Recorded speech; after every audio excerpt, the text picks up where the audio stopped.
1399ರಲ್ಲಿ ಹುಟ್ಟಿದ ಒಂದು ಪುಟ್ಟ ಸಂಸ್ಥಾನ.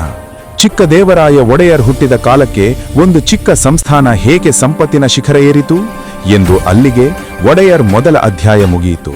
ಆದರೆ ರಾಜರು ದುರ್ಬಲರಾದರು, ಸಿಂಹಾಸನ ಅನಾಥವಾಯಿತು. ಇದೇ ಸಮಯಕ್ಕಾಗಿ ಕಾಯುತ್ತಿದ್ದ ಮೈಸೂರು ಅರಮನೆಯ ದಳವಾಯಿಗಳು ರಾಜರನ್ನೇ ತಮ್ಮ ಕೈಗೊಂಬೆಗಳಾಗಿ ಮಾಡಿಕೊಂಡರು.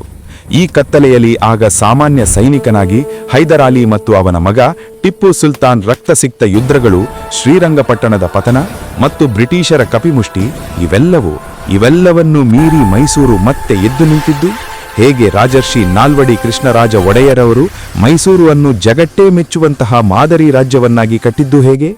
ಪತನ, ಸಂಘರ್ಷ ಮತ್ತು ಪುನರುತ್ಥಾನದ ಈ ರೋಚಕ ಪಯಣ. 1704 ಚಿಕ್ಕ ದೇವರಾಜ ಒಡೆಯರ್ ಎಂಬ ಮಹಾನ್ ಬೆಳಕು ಮರೆಯಾಯಿತು.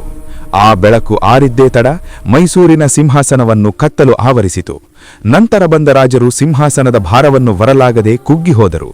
ಸರಿಯಾಗಿ ಇದೇ ಸಮಯಕ್ಕೆ ರಂಗಪ್ರವೇಶ ಮಾಡಿದವರೇ ದಳವಾಯಿಗಳು.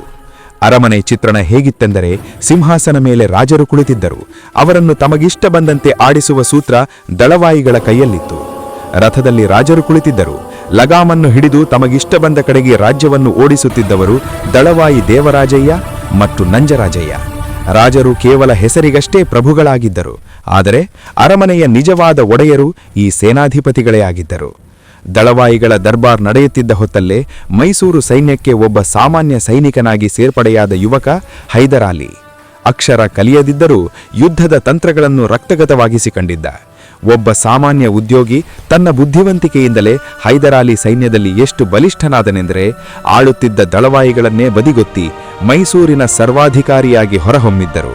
ಇತ್ತ ಶತಮಾನಗಳ ಇತಿಹಾಸವಿದ್ದ ಒಡೆಯರ್ ರಾಜರು ತಮ್ಮದೇ ಅರಮನೆಯಲ್ಲಿ ತಮ್ಮದೇ ಸಿಂಹಾಸನದ ಮೇಲೆ ಕೇವಲ ಹೆಸರಿಗೆ ಮಾತ್ರ ರಾಜರಾಗಿ ಪಂಜರದ ಹಕ್ಕಿಗಳಂತಾದರು.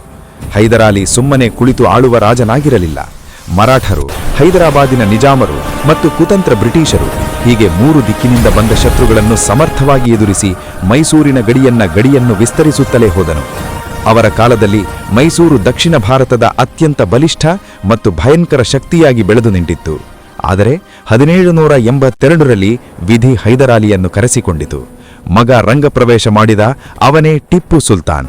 ಬ್ರಿಟಿಷರ ಮೇಲಿನ ದ್ವೇಷ, ನಿರಂತರ ಯುದ್ಧಗಳು ಮತ್ತು ಅವರ ಕಠಿಣ ನಿಲುವುಗಳು ಮೈಸೂರಿನ ಬಲವನ್ನು ಕುಂದಿಸಿದ್ದವು. ತಂತ್ರಜ್ಞಾನದಲ್ಲಿ ಗೆದ್ದ ಟಿಪ್ಪು ರಾಜತಾಂತ್ರಿಕವಾಗಿ ಏಕಾಂಗಿಯಾಗುತ್ತಾ ಹೋದರು. ರಣರಂಗದಲ್ಲಿ ಟಿಪ್ಪುವಿನ ಕತ್ತಿ ಸದ್ದು ಮಾಡುತ್ತಿದ್ದರೆ, ಅರಮನೆ ನೆರಳಿನಲ್ಲಿ ಅದಕ್ಕಿಂತ ಹರಿತವಾದ ರಾಜಕೀಯ ದಾಳ ಉರುಳುತ್ತಿತ್ತು. ಪದಚ್ಯುತರಾದ ರಾಜವಂಶಸ್ಥರು ರಾಣಿ ಲಕ್ಷ್ಮಣಮಣ್ಣಿ ತಮ್ಮ ವಂಶದ ದೀಪವನ್ನು ಉಳಿಸಿಕೊಳ್ಳಲು ಬ್ರಿಟಿಷರೊಂದಿಗೆ ರಹಸ್ಯ ಸಂಪರ್ಕ ಬೆಳೆಸಿದರು. ಅದು ಅವರ ಪಾಲಿಗೆ ಅಸ್ತಿತ್ವದ ಹೋರಾಟವಾಗಿತ್ತು. ಅಂತಿಮವಾಗಿ 1799 ಮೇ 4 ನಿರ್ಣಾಯಕ ಕ್ಷಣ ಬಂದೇ ಬಿಡ್ತು. 4ನೇ ಆಂಗ್ಲೋ ಮೈಸೂರು ಯುದ್ಧದಲ್ಲಿ ಶ್ರೀರಂಗಪಟ್ಟಣದ ಕೋಟೆ ಬ್ರಿಟಿಷರ ವಶವಾಯಿತು. ತನ್ನ ಕೊನೆಯ ಉಸಿರಿರುವವರೆಗೂ ಹೋರಾಡಿದ ಟಿಪ್ಪು ಸುಲ್ತಾನ್ ಮರಣವನ್ನು ಹೊಂದಿದನು. ಆ ಒಂದು ಸಾವು 40 ವರ್ಷಗಳ ದಳವಾಯಿ ಮತ್ತು ಸುಲ್ತಾನರ ಯುಗಕ್ಕೆ ತೆರೆ ಎಳೆಯಿತು. ಮೈಸೂರು ಮತ್ತೆ ತಿರುಗಿ ನೋಡುವ ಸಮಯ ಬಂದಿತ್ತು. ಯುದ್ಧದ ಧೂಳು ಅಡಗಿದಂತೆ ಮೈಸೂರಿನಲ್ಲಿ ಹೊಸ ಸೂರ್ಯೋದಯವಾಯಿತು. ಕೊಟ್ಟ ಮಾತಿನಂತೆ ಬ್ರಿಟಿಷರು ಸಿಂಹಾಸನವನ್ನು ಮತ್ತೆ ಒಡೆಯರ್ ವಂಶಕ್ಕೆ ಒಪ್ಪಿಸಿದರು. ಮುಮ್ಮಡಿ ಕೃಷ್ಣರಾಜ ಒಡೆಯರು 1899 ಜೂನ್ 30ಕ್ಕೆ ಕೇವಲ 5 ವರ್ಷದ ಬಾಲಕನಾಗಿದ್ದಾಗ ಮೈಸೂರು ಸಂಸ್ಥಾನದ ಮಹಾರಾಜರಾಗಿ ಪಟ್ಟಾಭಿಷಿಕ್ತರಾದರು. ಮುಮ್ಮಡಿ ಕೃಷ್ಣರಾಜ ಒಡೆಯರ್ ಅವರ ವಯಸ್ಸು ಕೇವಲ 5 ವರ್ಷ. ಆ ಪುಟ್ಟ ಬಾಲಕನ ತಲೆಯ ಮೇಲೆ ಇಡೀ ಸಾಮ್ರಾಜ್ಯದ ಕಿರೀಟವಿತ್ತು. ಯುದ್ಧದ ನೆನಪುಗಳಿದ್ದ ಶ್ರೀರಂಗಪಟ್ಟಣವನ್ನು ಬಿಟ್ಟು ರಾಜಧಾನಿ ಮತ್ತೆ ಸಾಂಸ್ಕೃತಿಕ ನಗರಿ ಮೈಸೂರಿಗೆ ಮರಳಿತು. ರಾಜ ಇನ್ನೂ ಬಾಲಕನಾಗಿದ್ದರಿಂದ ಮೈಸೂರು ಆಡಳಿತದ ರಥವನ್ನು ಮುನ್ನಡೆಸುವ ಜವಾಬ್ದಾರಿ ಹೊತ್ತವರು ಅನುಭವಿ ಮತ್ತು ಚಾಣಾಕ್ಷ ದಿವಾನ್ ಪೂರ್ಣಯ್ಯ. ಇಮ್ಮಡಿ ಕೃಷ್ಣರಾಜ ಒಡೆಯರ್ ಅಂತಹ ಅಪರೂಪದ ರಾಜ. ಅವರ ಆಸ್ಥಾನ ಅಕ್ಷರಶಃ ಕನ್ನಡ ಭುವನೇಶ್ವರಿಯ ಮನೆಯಾಯಿತು. ದೇಶದ ಮೂಲೆ ಮೂಲೆಯಿಂದ ಬಂದ ಸಂಗೀತಗಾರರು, ಕವಿಗಳು ಮತ್ತು ವಿದ್ವಾಂಸರಿಗೆ ಮೈಸೂರು ತವರು ಮನೆಯಾಗಿತ್ತು.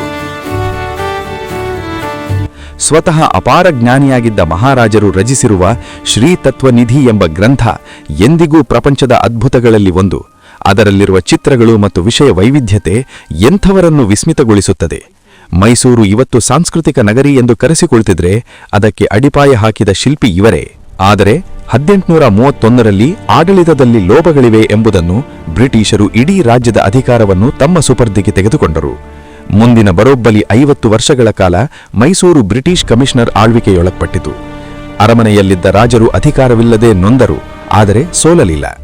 ಕಳೆದುಕೊಂಡಂತಹ ಹಕ್ಕನ್ನು ಮರಳಿ ಪಡೆಯಲು ಅರ್ಧ ಶತಮಾನದ ಸುದೀರ್ಘ ಹೋರಾಟ ನಡೆಸಿದರು.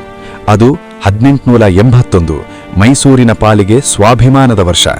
ಬರೋಬ್ಬರಿ 50 ವರ್ಷಗಳ ಹೋರಾಟದ ನಂತರ ಸತ್ಯಕ್ಕೆ ಜಯ ಸಿಕ್ಕಿತು. ಬ್ರಿಟಿಷರು ಅಧಿಕಾರವನ್ನು ಮರಳಿ ಒಡೆಯರ್ ವಂಶಕ್ಕೆ ಹಸ್ತಾಂತರಿಸಿದರು.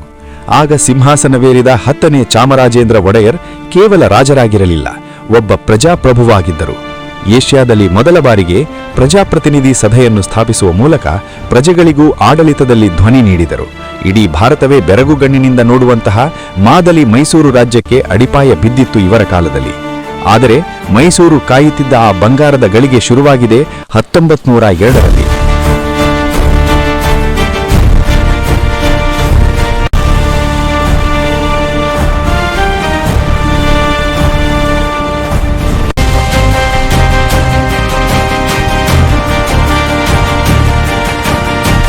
ಆಗ ಮೈಸೂರಿನ ಹಣೆಬರಹವನ್ನು ಬರೆಯಲು ಬಂದವರೇ ನಾಲ್ವಡಿ ಕೃಷ್ಣರಾಜ ಒಡೆಯರ್. ಅವರ ಆಳ್ವಿಕೆಯನ್ನು ಮೈಸೂರಿನ ಇತಿಹಾಸದ ನಿಜವಾದ ಸುವರ್ಣ ಯುಗ ಎಂದು ಕರೆಯಲಾಗುತ್ತದೆ. ಪಟ್ಟಾಭಿಷೇಕವಾದಾಗ ಅವರಿಗಿನ್ನೂ 10 ವರ್ಷದ ಎಳೆ ವಯಸ್ಸು.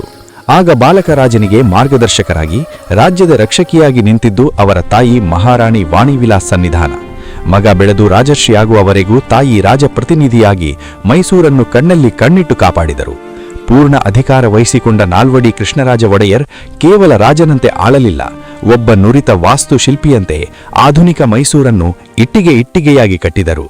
ಅವರ ಆಡಳಿತ ಎಷ್ಟು ಪವಿತ್ರ ಮತ್ತು ಜನಪರವಾಗಿತ್ತೆಂದರೆ ಸ್ವತಃ ಮಹಾತ್ಮ ಗಾಂಧೀಜಿಯವರೇ ಅವರನ್ನು ರಾಜರ್ಷಿ ಎಂದು ಗೌರವಿಸಿ ಹಾರೈಸಿದರು. ಅದು ಕೇವಲ ಆಳ್ವಿಕೆಯಾಗಿರಲಿಲ್ಲ, ಮೈಸೂರಿನ ಪಾಲಿಗೆ ಅದೊಂದು ಅಭಿವೃದ್ಧಿಯ ಮಹಾಪರ್ವ. ಇಡೀ ಏಷ್ಯಾ ಖಂಡವೇ ಕತ್ತಲಿದ್ದಾಗ ಮೈಸೂರು ಬೆಳಕಿನಂತ ದಾಪುಗಾಲಿಟ್ಟು 1902ರಲ್ಲಿ ಶಿವನ ಸಮುದ್ರದಲ್ಲಿ ಏಷ್ಯಾದಲ್ಲೇ ಮೊದಲ ಜಲವಿದ್ಯುತ್ ಯೋಜನೆಯನ್ನು ಆರಂಭಿಸಲಾಯಿತು. ಇದರ ಫಲವಾಗಿ 1905ರಲ್ಲಿ ಬೆಂಗಳೂರು ಬೀದಿಗಳು ವಿದ್ಯುತ್ ದೀಪಗಳಿಂದ ಜಗಮಗಿಸಿದವು. ರೈತರ ಕಣ್ಣೀರು ಒರೆಯಲು ಕಾವೇರಿ ನದಿಗೆ ಅಡ್ಡಲಾಗಿ ಕೃಷ್ಣರಾಜ ಸಾಗರ ಎಂಬ ಬೃಹತ್ ಆಣೆಕಟ್ಟು ತಲೆ ಎತ್ತಿತು. ಅಂದು ಅವರು ಕಟ್ಟಿದ ಆಣೆಕಟ್ಟು ಇಂದಿಗೂ ಲಕ್ಷಾಂತರ ರೈತರ ಪಾಲಿಗೆ ಜೀವನಾಡಿಯಾಗಿ ಉಸಿರಾಡುತ್ತಿದೆ. ಅನ್ನ ನೀಡಲು ಆಣೆಕಟ್ಟು ಕಟ್ಟಿದ ರಾಜ ಜ್ಞಾನಧವಾಕೋಟ. 1916ರಲ್ಲಿ ಅವರು ಸ್ಥಾಪಿಸಿದ ಮೈಸೂರು ವಿಶ್ವವಿದ್ಯಾಲಯ ಕರ್ನಾಟಕದ ಅಕ್ಷರ ಕ್ರಾಂತಿಗೆ ನಾಂದಿ ಹಾಡಿತು. ಇಂದು ಜಾಗತಿಕ ಪಟ್ಟಿಯಲ್ಲಿ ಹೆಸರಾಗಿರುವ ಬೆಂಗಳೂರಿನ ಟಾಟಾ ಇನ್ಸ್ಟಿಟ್ಯೂಟ್ ತಲೆ ಎತ್ತಲು 371 ಎಕರೆ ಭೂಮಿ ಮತ್ತು ಅಪಾರ ಧನ ಸಹಾಯ ನೀಡಿದವರು ಇದೇ ನಾಲ್ವಡಿ ಕೃಷ್ಣರಾಜ ಒಡೆಯರ್. ಉತ್ತರ ಭಾರತದ ಕಾಶಿಯ ಬನಾರಸ್ ಹಿಂದೂ ವಿಶ್ವವಿದ್ಯಾಲಯಕ್ಕೂ ಉದಾರವಾಗಿ ದೇಣಿಗೆ ನೀಡಿ ಸರಸ್ವತಿ ಪುತ್ರ ಎನಿಸಿಕೊಂಡರು. ಮೈಸೂರು ಕೇವಲ ಕೃಷಿ ಪ್ರಧಾನವಾಗಿ ಉಳಿದಿಲ್ಲ, ಅದು ಕೈಗಾರಿಕೆಗಳ ಹಬ್ಬಾಗಿ ಬದಲಾಯಿತು. ಭದ್ರಾವತಿಯಲ್ಲಿ ಉಕ್ಕಿನ ಕಾರ್ಖಾನೆ ತಲೆ ಎತ್ತಿತು. ಜಗತ್ತಿನಾದ್ಯಂತ ಮೈಸೂರು ಕೀರ್ತಿಯನ್ನು ಪಸರಿಸಲು ಮೈಸೂರು ಸ್ಯಾಂಡಲ್ ಸೋಪ್ ಕಾರ್ಖಾನೆ ತಲೆ ಎತ್ತಿತು. ಕೈಗಾರಿಕೆಗಳಿಗೆ ಬೆನ್ನೆಲುಬಾಗಿ ನಿಲ್ಲಲು ಇಂದಿನ ಸ್ಟೇಟ್ ಬ್ಯಾಂಕ್ ಆಫ್ ಮೈಸೂರು ಅಂದರೆ ಅಂದಿನ ಮೈಸೂರು ಬ್ಯಾಂಕ್ ಸ್ಥಾಪನೆಯಾಯಿತು. ಇವೆಲ್ಲವೂ ಮೈಸೂರಿನ ಆರ್ಥಿಕತೆಗೆ ಆನೆ ಬಲ ತಂದುಕೊಟ್ಟವು. ಕೇವಲ ಆಣೆಕಟ್ಟುಗಳಲ್ಲ, ಅವರು ಜನರ ಬದುಕನ್ನೇ ಕಟ್ಟಿಕೊಟ್ಟರು. ಅಂದಿನ ಕಾಲದಲ್ಲಿ ಹಿಂದುಳಿದ ವರ್ಗಗಳಿಗೆ ಮೀಸಲಾತಿ ನೀಡುವ ಮೂಲಕ ಸಾಮಾಜಿಕ ನ್ಯಾಯದ ಹರಿಕಾರರಾದರು. ಬಾಲ್ಯ ವಿವಾಹವನ್ನು ನಿಷೇಧಿಸಿ ಸಮಾಜದ ಅನಿಷ್ಟಗಳನ್ನು ತೊಡೆದರು. ರಾಜರ ಈ ಮಹಾನ್ ಕನಸುಗಳಿಗೆ ಹೆಗ್ಗಲು ಕೊಟ್ಟವರು ಸರ್ ಎಂ ವಿಶ್ವೇಶ್ವರಯ್ಯ ಮತ್ತು ಸರ್ ಮಿರ್ಜಾ ಇಸ್ಮಾಯಿಲ್ ಅಂತಹ ದಕ್ಷ ದಿವಾನರು. ರಾಜರು ಒಬ್ಬ ವಾಸ್ತುಶಿಲ್ಪಿಯಂತೆ ಕನಸು ಕಂಡರೆ ಈ ದಿವಾನರು ಶ್ರೇಷ್ಠ ಇಂಜಿನಿಯರ್ಗಳಂತೆ ಆ ರಾಜರ ಕನಸುಗಳನ್ನು ನನಸು ಮಾಡಿದರು. ಇವರೆಲ್ಲರ ಪರಿಶ್ರಮದ ಫಲವೇ ಇಂದಿನ ನಮ್ಮ ಸುಂದರ ಮೈಸೂರು. 1940 ನಾಲ್ವಡಿ ಅವರ ಅಗಲಿಕೆಯ ನಂತರ ಮೈಸೂರಿನ ಸಿಂಹಾಸನವೇರಿದವರು ಅವರ ಸಹೋದರರ ಮಗ ಜಯಚಾಮರಾಜೇಂದ್ರ ಒಡೆಯರ್. ಇವರೇ ಮೈಸೂರಿನ ಸಂಸ್ಥಾನದ 25ನೇ ಹಾಗೂ ಕೊನೆಯ ಮಹಾರಾಜರಾದರು. ಇವರೊಬ್ಬ ಅಪ್ರತಿಮ ಕಲಾವಿದ. ತತ್ವಶಾಸ್ತ್ರದಲ್ಲಿ ಋಷಿಯಂತಿದ್ದ ಇವರು ಸಂಗೀತದಲ್ಲಿ ಮಾಂತ್ರಿಕರಾಗಿದ್ದರು. ಇವರೊಬ್ಬ ನಿಪುಣ ಪಿಯಾನೋ ವಾದಕರಾಗಿದ್ದರು. ಮೈಸೂರು ಅರಮನೆಯಲ್ಲಿ ಕುಳಿತು ಪಾಶ್ಚಾತ್ಯ ಸಂಗೀತದ ಸ್ವರಗಳನ್ನು ಸಂಯೋಜಿಸಿದ ಕೀರ್ತಿ ಈ ಸರಸ್ವತಿ ಪುತ್ರನಿಗೆ ಸಲ್ಲುತ್ತದೆ. 1947ರ ಸ್ವಾತಂತ್ರ್ಯದ ಸೂರ್ಯೋದಯವಾಗುತ್ತಿದ್ದಂತೆ ರಾಜಕೀಯ ಚಿತ್ರಣ ವೇಗವಾಗಿ ಬದಲಾಯಿತು.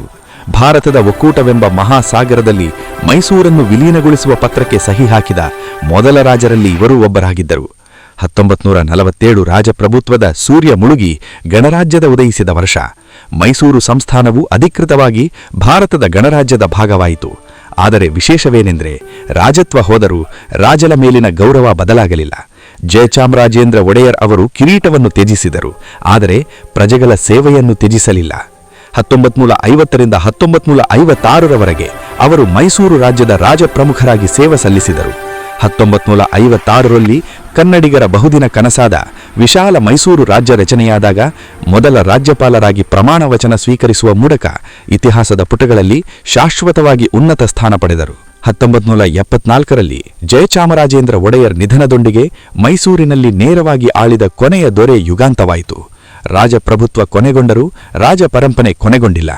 ಅವರ ಮಗ ಶ್ರೀಕಂಠ ನರಸಿಂಹರಾಜ ಒಡೆಯರ್ ಅವರು ಆ ಪರಂಪರೆಯ ದೀವಿಗೆಯನ್ನು ಹೊತ್ತು ಸಾಗಿದರು.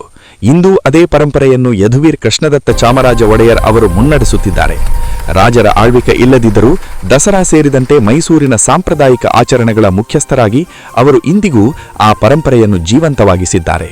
1399ರಲ್ಲಿ ಇಬ್ಬರು ಯುವಕರು ಕೊಟ್ಟ ಒಂದು ಮಾತಿಗೆ ಆರಂಭವಾದ ಈ ಕಥೆ 550 ವರ್ಷಗಳ ನೂರಾರು ಏಳುಬೀಳುಗಳನ್ನು ಕಂಡು ಅಲಮೇಲಮ್ಮನ ಶಾಪದಿಂದ ಹಿಡಿದು 5 ಟಿಪ್ಪು ಸುಲ್ತಾನರ ಬಿರುಗಡೆಯವರೆಗೆ ಮತ್ತು ನಾಲ್ವಡಿ ಅವರ ಸುವರ್ಣ ಯುಗದಿಂದ ಹಿಡಿದು ಪ್ರಜಾಪ್ರಭುತ್ವದ ಉದಯದವರೆಗೆ ಮೈಸೂರು ಒಡೆಯರ್ ವಂಶದ ಇತಿಹಾಸವು ಕೇವಲ ರಾಜನ ಕಥೆಯಲ್ಲ, ಅದು ನಮ್ಮ ಕರ್ನಾಟಕದ ಹೆಮ್ಮೆಯ ಕಥೆ.